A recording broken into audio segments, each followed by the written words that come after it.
Then, no sooner had he burnt his name deep into criminal history and our imagination, than he was gone, and only his phantom remained to terrify successive generations and leave us wondering who he really was.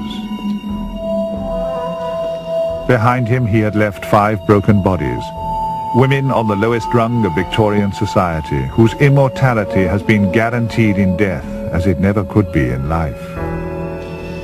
Mary Ann Nichols, Annie Chapman, Elizabeth Stride, Catherine Eddowes, and Mary Kelly, whose death brought Jack's brief reign of terror to an end.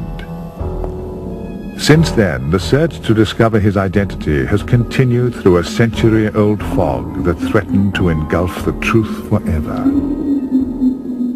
Then, in 1991, a remarkable document came to light which promised to turn the known facts about the Whitechapel murders of 1888 on their head. Good morning, ladies and gentlemen. I'm Robert Smith, Managing Director of Publishers Smith Griffin Limited. On my right is Shirley Harrison, who is the author of The Diary of Jack the Ripper. I think if the diary is true, then this solves a 105-year-old murder. This is the story of that document. A 63-page handwritten account which claimed to have been written by the one person who knew more about Jack the Ripper than anybody else.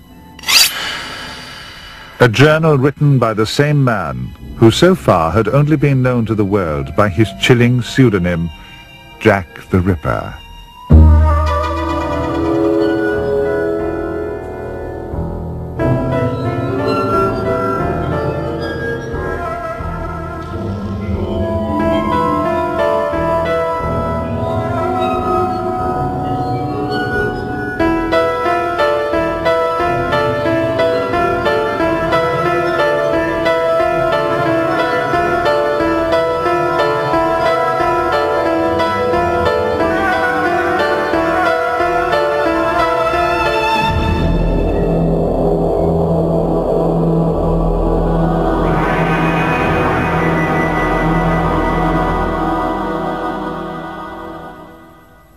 Whoever Jack the Ripper was, he was a depraved and loathsome creature whose memory, many have argued, should have been buried in the earth beside his unfortunate victims.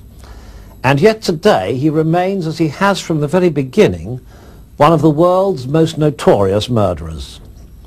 But behind 100 years of journalistic hype and sensationalism, there has always been a sincere desire to understand this unknown psychopath's sordid exploits, and hopefully to identify the man behind the legend.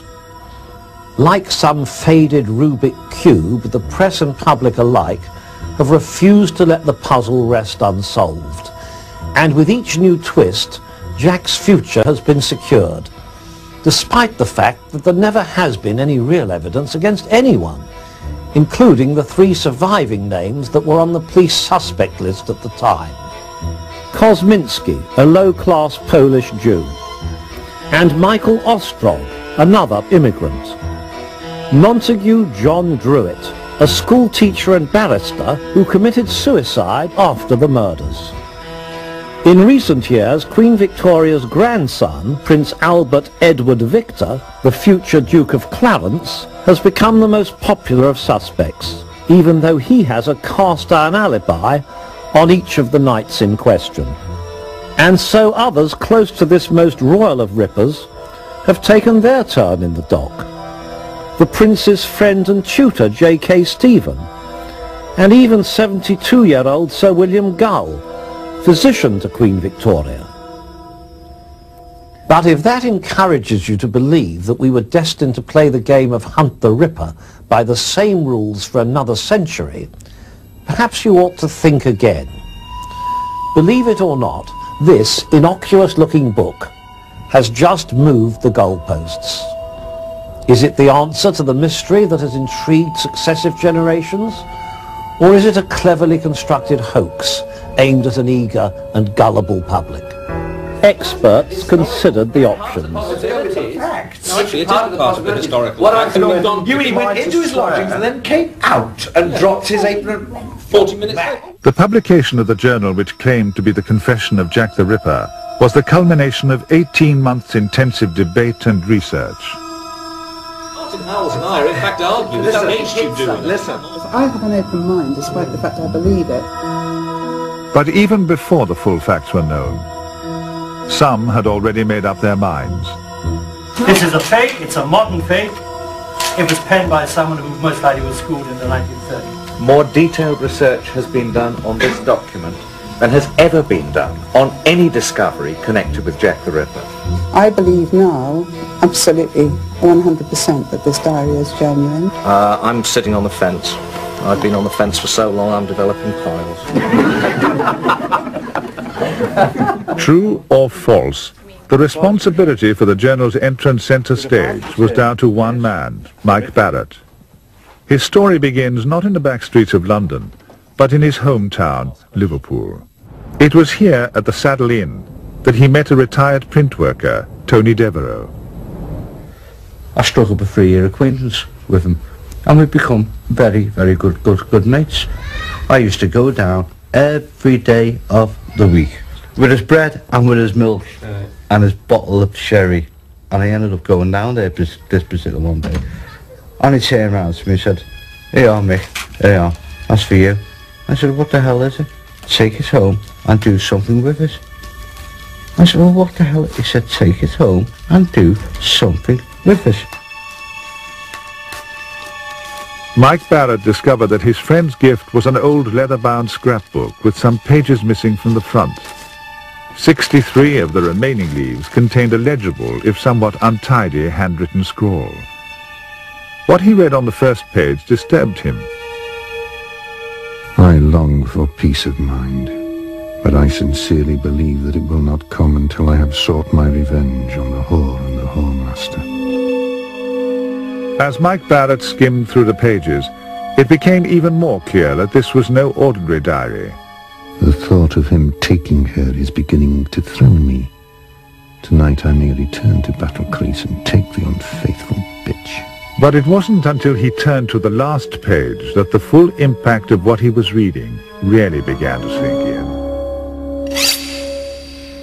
Is fell off the back of a lorry story, huh? Don must have arrested countless people who told them that they got it from a man whose name they didn't know in a pub. So one doesn't actually believe that, so it's either true or it's such a lame brain story that no great thought's gone into it. Is that what we're saying? I started doing my research, and the more research I done, the more I seem to be getting nearer the truth. However, having said that, Tony ended up dying in Walton Hospital with a massive heart attack.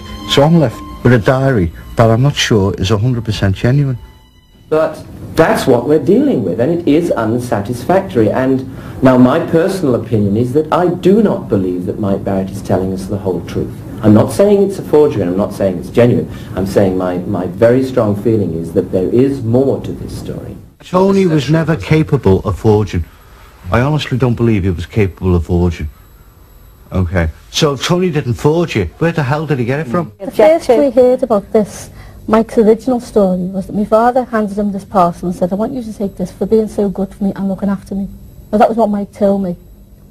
And I said, he had plenty of people, genuine people, family looking after him, so there's no way you would to give this to a relative stranger. We'd only known for a couple of years on a casual basis. And say his brother, if he ever did have this in his possession and he didn't want to give it to one of us because of what it was, I'm sure he would have given it to his brother to sort out. I pressurised that man, and I asked him question after question after question, and Tony would never ever give me an answer. I think he's possibly covering up something, but I really do not think over the last 9 months, seeing him in the different moods we've seen him with his wife, in his home, that he could have sustained it all this time. But those of us who tend to be a little less critical of Mike Barrett are those of us who've met him. Michael Barrett I have never met. I've only heard what people have said. He can be telling every word of the truth, but a man he drank with in a pub gave it to him and said, "You might find this interesting." It's not good enough. And I bet you cut this question. Since this has all happened, everybody, that's the Times, okay, Australian press, CBS, and your own company, okay, have all tried to break me. And have all tried to change my story. Unless he can prove he got it off my father. I know we can't stop him, but unless he can say, well, you know, here's the proof. Well, we don't think he should be using his dad's name. I'll never change the story, because when you're telling the truth, you're telling the truth. If the author of the diary was to be believed, he was being driven by a pathological hatred towards someone he constantly referred to as the whore, or the bitch. Later, she would sometimes be called Florrie, and even more affectionately, Bunny. This could have been his wife, as the writer also talks about the children, Bobo and Gladys. The diary also revealed a neurotic personality that fed off the extremes of love and hate, life and death. It painted a portrait of a man both tortured and thrilled by visions of his wife sleeping with the whoremaster. So, for example, at the beginning of the account that survived, we certainly see him being very angry at his wife and being very angry at her lover and wanting to harm them, but then realizing he can't harm them, at least not directly, for fear of being caught. And then one sees the object shift so that it becomes the prostitutes. All whores then become the aim and the object for his vengeance. And the nice thing about the diary is you can actually see that motive change. The diary revealed an incomplete portrait of a man caught between two worlds. A respectable middle-class Victorian father, husband and businessman on the one hand, and a deranged psychopath seeking bloody revenge and sexual gratification on the other. And as for his actual identity, the answer would turn out to be one of the most remarkable elements of the entire mystery. On July the 31st, 1889, at St. George's Hall, Liverpool, Florence Elizabeth Maybrick, wife of James Maybrick, a well-respected Liverpool cotton merchant, pleaded not guilty to her husband's murder following his untimely death from suspected arsenic poisoning. The trial turned the pretty 25-year-old into an international celebrity. But the fact that she had confessed to an affair with one of her husband's friends, Alfred Brierley, did nothing to aid her defense. James Maybrick met Florence Chandler, as she was, on board ship coming back from America. He worked in America, and she was then 18, very pretty, lively, Southern American belle, and he was aging, pushing 50, and very aware of his declining years. She was a great catch. He continued with his womanizing, there's no doubt about that, all the time they were married. She refused to sleep with him anymore, and that was the crunch, really. He began to turn against her, and the marriage broke down completely. And by this time, his lifelong habit of taking arsenic and strychnine had really wiped him out. If the diary is to be believed, James Maybrick's habit of taking arsenic was fueling an already tormented mind. I cannot live without my medicine. I'm sure I can take more than any person alive. But how accurate was this portrait of Victorian drug abuse? The nice thing about the journal, in terms of the way it talks about his use of medicine, first of all, he never actually calls it arsenic in the journal. He always refers to it as his medicine. Arsenic itself was a very mild stimulant, and it was an aphrodisiac. Wasn't really used in the way, for example, say cocaine might be used to get a high there and then, to be used as a major stimulant. And the journal reflects that. The journal doesn't actually have the individual who's writing it using it as a major stimulant in the way, for example, cocaine may be used. It's being used in a much more subtle way, much more akin to the way that arsenic might have been used. A week after the trial began, James Maybrick's young widow was found guilty of his murder and sentenced to hang. On the surface, the trial of Florence Maybrick would appear to have little in common with the events in Whitechapel, London the previous autumn. But there was no doubt that the diary was supposed to have been written by Florence's husband James. Apart from anything else, the Maybricks' family home in Liverpool was known as Battle Crease.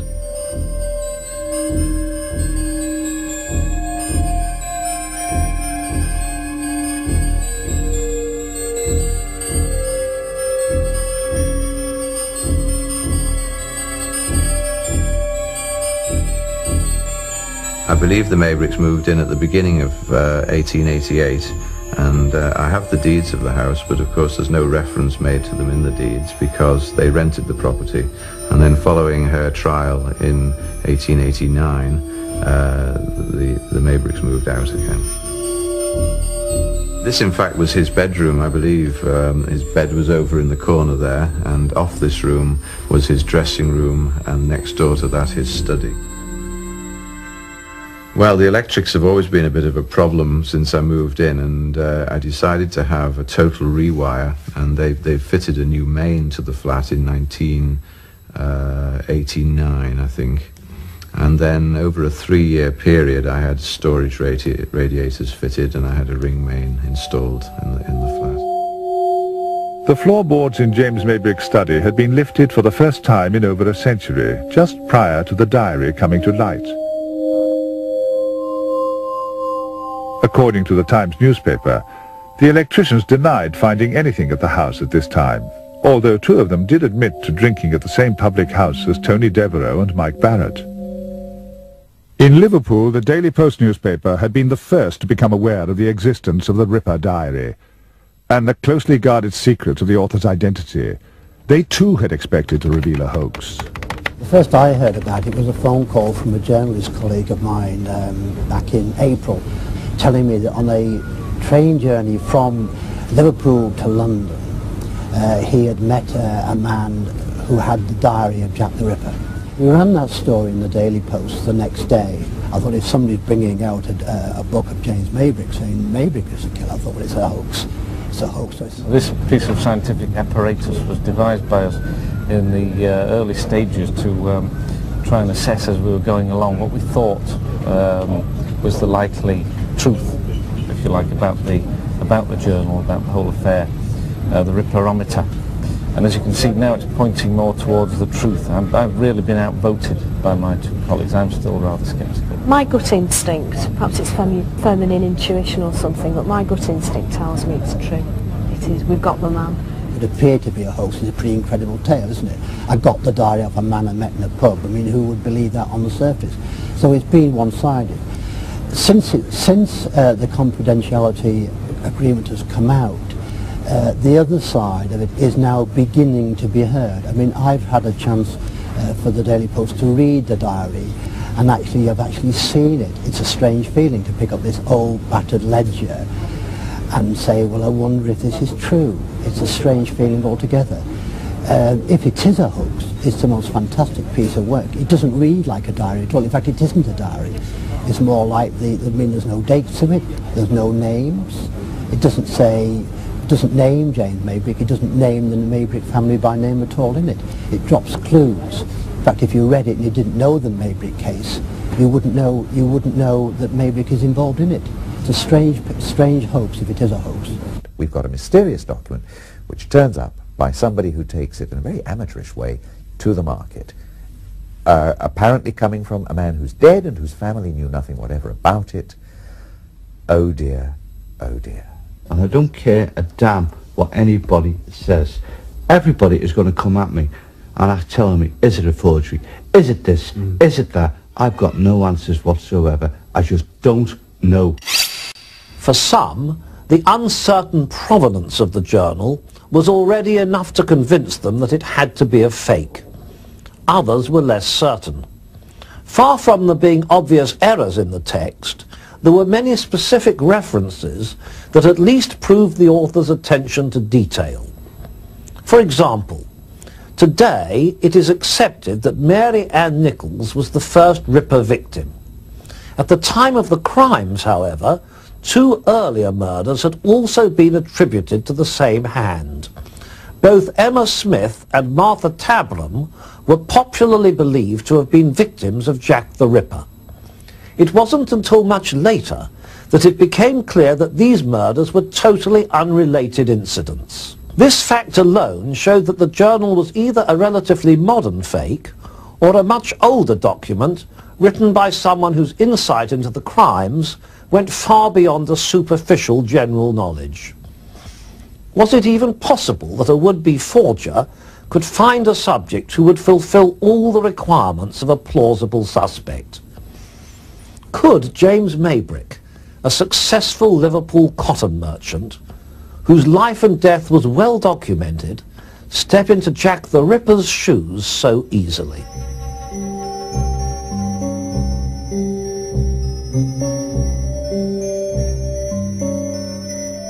It was in the early hours that Mary Ann Nichols made her way towards Bucks Row in search of fourpence, the price of a bed at her lodging house. At approximately 3:30 a.m., somewhere in or near Osborne Street, she met someone. She must have thought her luck was in.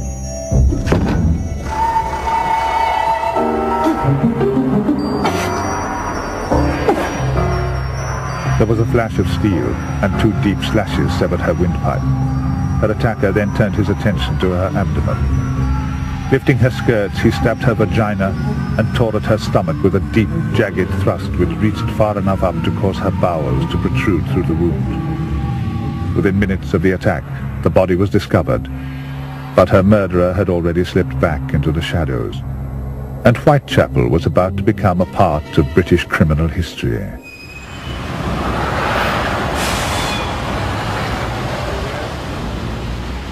Whitechapel, Liverpool, was and still is one of the city's main shopping streets. To the author of the diary, however, it represents something else. Foolish bitch. I know for certain she's arranged a rendezvous with him in Whitechapel. So be it. My mind is firmly made. London it shall be, and why not? Is it not an ideal location? Whitechapel, Liverpool, Whitechapel, London. Ha ha. No one could possibly place it together. But the choice of murder sites did not rest solely on the author's desire to play games, as Shirley Harrison discovered. We knew that his mistress came from, one of his mistresses, he probably had more than one, but in the early years that his mistress came from London. And we tracked her down and we found her, and we traced her story back, and we found that she came to London from Sunderland and she lived in Whitechapel. And we found James living there too in the early years. I think that was the time when I suddenly thought, gosh, this, we really are actually onto something here. This is getting quite exciting.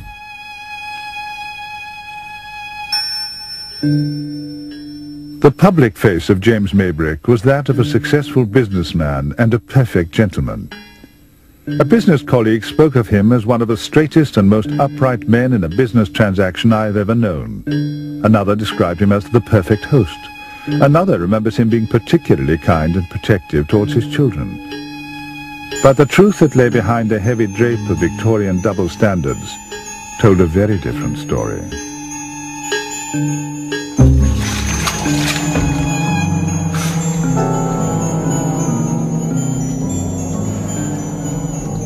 James Maybrick was a drug addict and an adulterer, and his health was deteriorating as quickly as his marriage.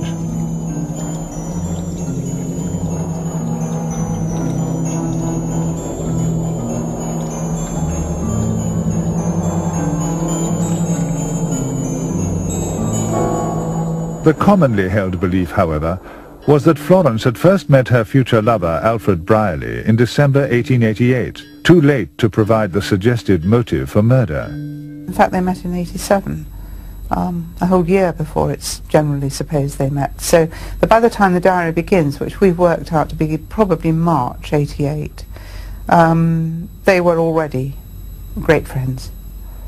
Yet again, the diary had shown itself to be historically accurate, and the possibility remained that we were stepping inside the dark and distorted mind of the real Jack the Ripper for the first time. I will not allow too much time to pass before my next. Indeed, I need to repeat my pleasure as soon as possible.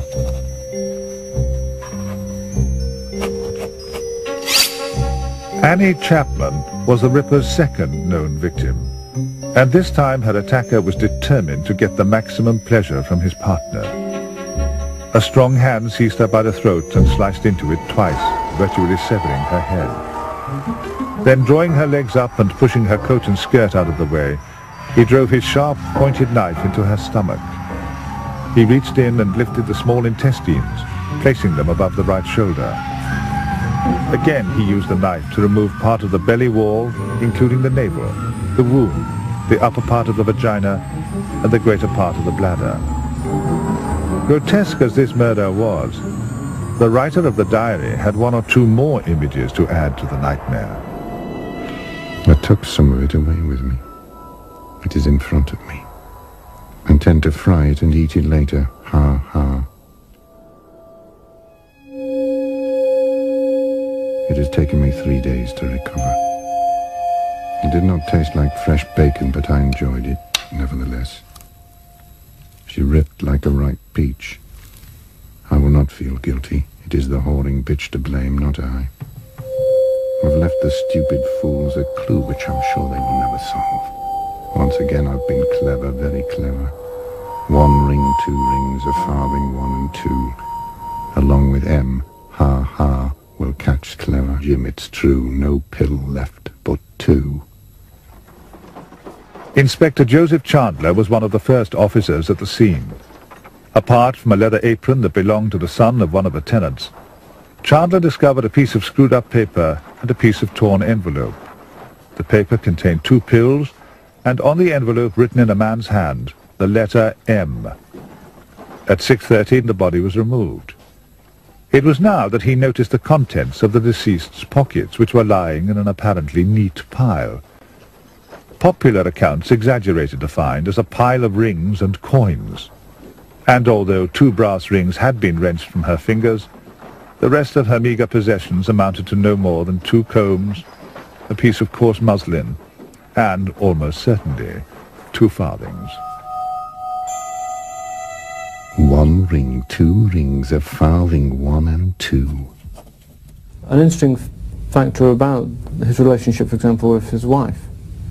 He tells us when he's thinking of the children that he's going to force out all thoughts of the children and just think about his wife when he's actually going to do the killings. So naturally one would expect that the victims, the more akin to his wife, the more they look like his wife, the more they resemble her, the more they would be a suitable victim. And yet here he is in one of the killings where he tears the rings off the fingers because they remind him of his wife. Part of him that feels sexually aroused by his wife is in love with his wife, and yet part of him hates. And if the victim is too close to his wife, there's too much a reminder of that, then his feelings become confused. What he's really looking for is an object that he can just vent pure anger. Whoever Jack was, he was beginning to take more and more risks with each new exploit. The ferocity of his latest attack had increased dramatically, and its very audacity gave notice of a killer with an ever greater craving for blood. The Journal, too, would have us believe that James Maybrick was on an emotional roller coaster ride to hell, and each page was bearing testimony to a tortured mind running out of control. Others were not so sure. Well, we know what he took from Annie Chapman. The Ripper took from Annie Chapman her uterus and her bladder. I consulted butchers and a chef, and they all confirmed that it would be physically impossible to eat a uterus by simply frying it. Cannibalism is one of the commonest aspects of sex crime. Happens again and again. I would say that one of the most interesting modern parallels with Jack the Ripper is Chikatilo. Apart from Gaskins, who again is tremendously similar. And there again, you have this cannibalism, slicing off pieces of flesh and chewing them, and chewing the uterus. In favour of the manuscript, I pointed out that it does not make an issue of the coins and rings at Chapman's feet. I should have expected somebody forging a diary to have made a point of these, and he didn't. So far, the diary had failed to make any obvious mistakes, and the M left on the torn envelope at Hanbury Street would prove to be just one of a series of remarkable coincidences. Following Annie Chapman's murder, Jack the Ripper's notoriety was assured as panic gripped London, and the Journal exposed yet another facet of the killer's personality. He loved playing games. I have read of my deeds. They've done me proud. I had to laugh. They had me down as left-handed, a doctor, a slaughterman, a Jew. Very well. If they are to insist that I'm a Jew, then a Jew I shall be. I could not stop laughing when I read Punch. There for all to see was the first 3 letters of my surname. They're blind, as they say.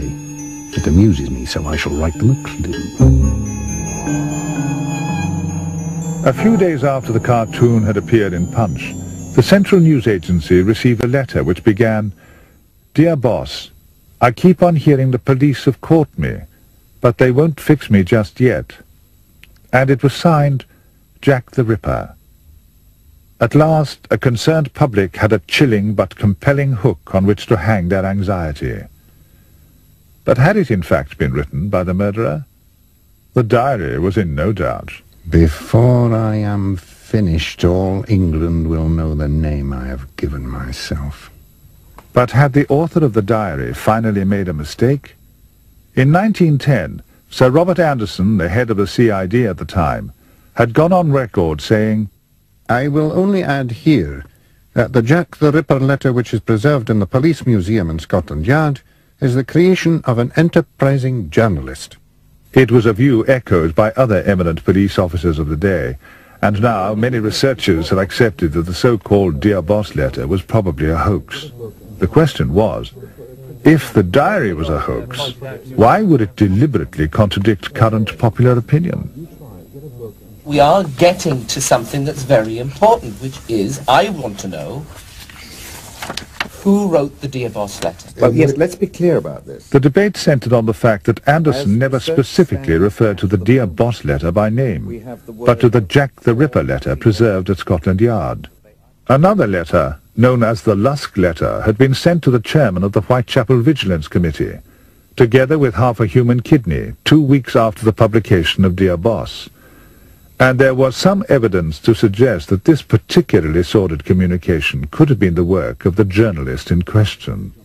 The problem was, the Lusk letter had been in the possession of the city police, and therefore could not have been the one Anderson had been referring to. At least, that was the current position, until our researcher found a report sent by an Inspector James McWilliam to the Home Office on October 29, 1888. In this confidential document, the inspector states that the Lusk letter had been forwarded to Scotland Yard. What we have here, at least, is an objection, which when we actually get to look at it a little bit more closely, what we see is that the journal has not made an error. No, I challenge the fact. Regardless of Anderson's statement, made 22 years after the events, police at the time had every reason to take this first Dear Boss letter very seriously indeed. It had informed the authorities that there would be another killing very soon, and that the killer would remove his victim's ears. 3 days later, he struck again. In 1888, number 40 Burner Street was known as the International Workers' Educational Club. On September the 30th, the events which began outside this club would give future investigators more to ponder over than any other occasion. At approximately 1:45 in the morning, Elizabeth Stride was seen being forcibly pulled into the street by a man. She resisted. The man then pushed her into the yard and yelled out "Lipski" to a witness who crossed the road and hurried past. The witness also testified that at the same time as Stride was being attacked, a second man had come out of the public house opposite. 15 minutes later, Louis Diemschutz, a patron of the club, turned his pony and cart into the yard.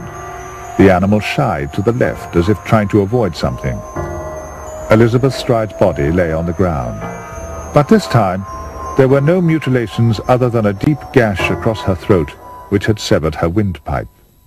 Was Stride's death the result of an argument with her abusive companion earlier, or was the second man her murderer? Was her death a totally independent incident, or another Jack the Ripper murder? Of course, the writer of the diary knew exactly what had happened that night. I cannot believe I have not been caught. I would dearly have loved to have cut the head off the damned horse and stuff it as far as it would go down the horse's throat. I had no time to rip the bitch wide. I cursed my bad luck. I believe the thrill of being caught thrilled me more than cutting the whore herself. As I write, I find it impossible to believe he did not see me. Curiously, the journal draws our attention not only to the little-known fact that Elizabeth Stride's hair was red, but also to the possibility that she was killed with her own knife. The following night, A long, narrow-bladed knife with a keen edge was discovered in Whitechapel Road. It was caked with dry blood. Dr. Bagster Phillips gave evidence at the inquest and stated his opinion that such a knife would have inflicted the wounds on the murdered woman. The diary had once again alerted us to an important possibility that had been overlooked by modern historians. And that was just the beginning. Having been prematurely disturbed, Elizabeth Stride's killer was desperate to satisfy his lust despite the risk. My heart felt as if it had left my body. Within my fright, I imagined my heart bounding along the street with iron desperation following it.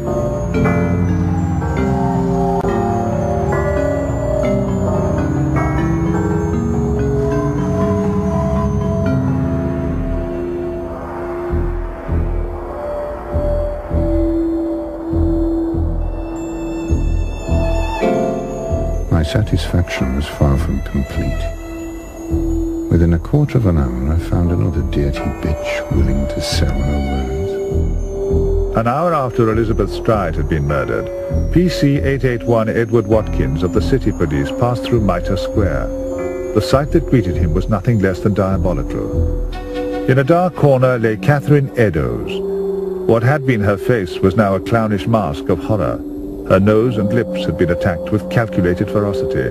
Her throat had been cut, and as in the case of Nichols and Chapman, her abdomen had been the killer's primary target. The left kidney and the uterus were missing, but there was something else. The thrill she gave me was unlike the others. One cut deep, deep, deep. Her nose annoyed me, so I cut it off. Had a go at her eyes, left my mark.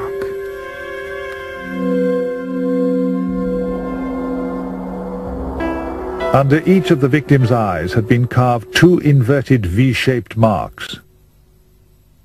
Together they formed the letter M. The killer was playing games, and so was the author of the diary.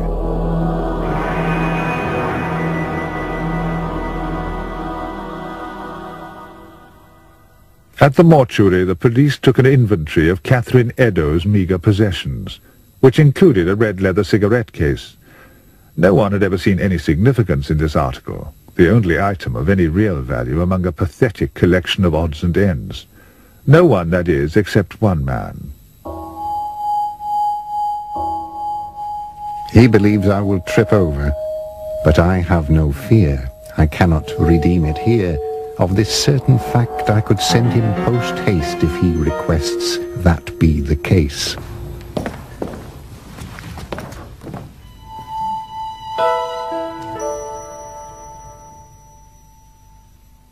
The diary was referred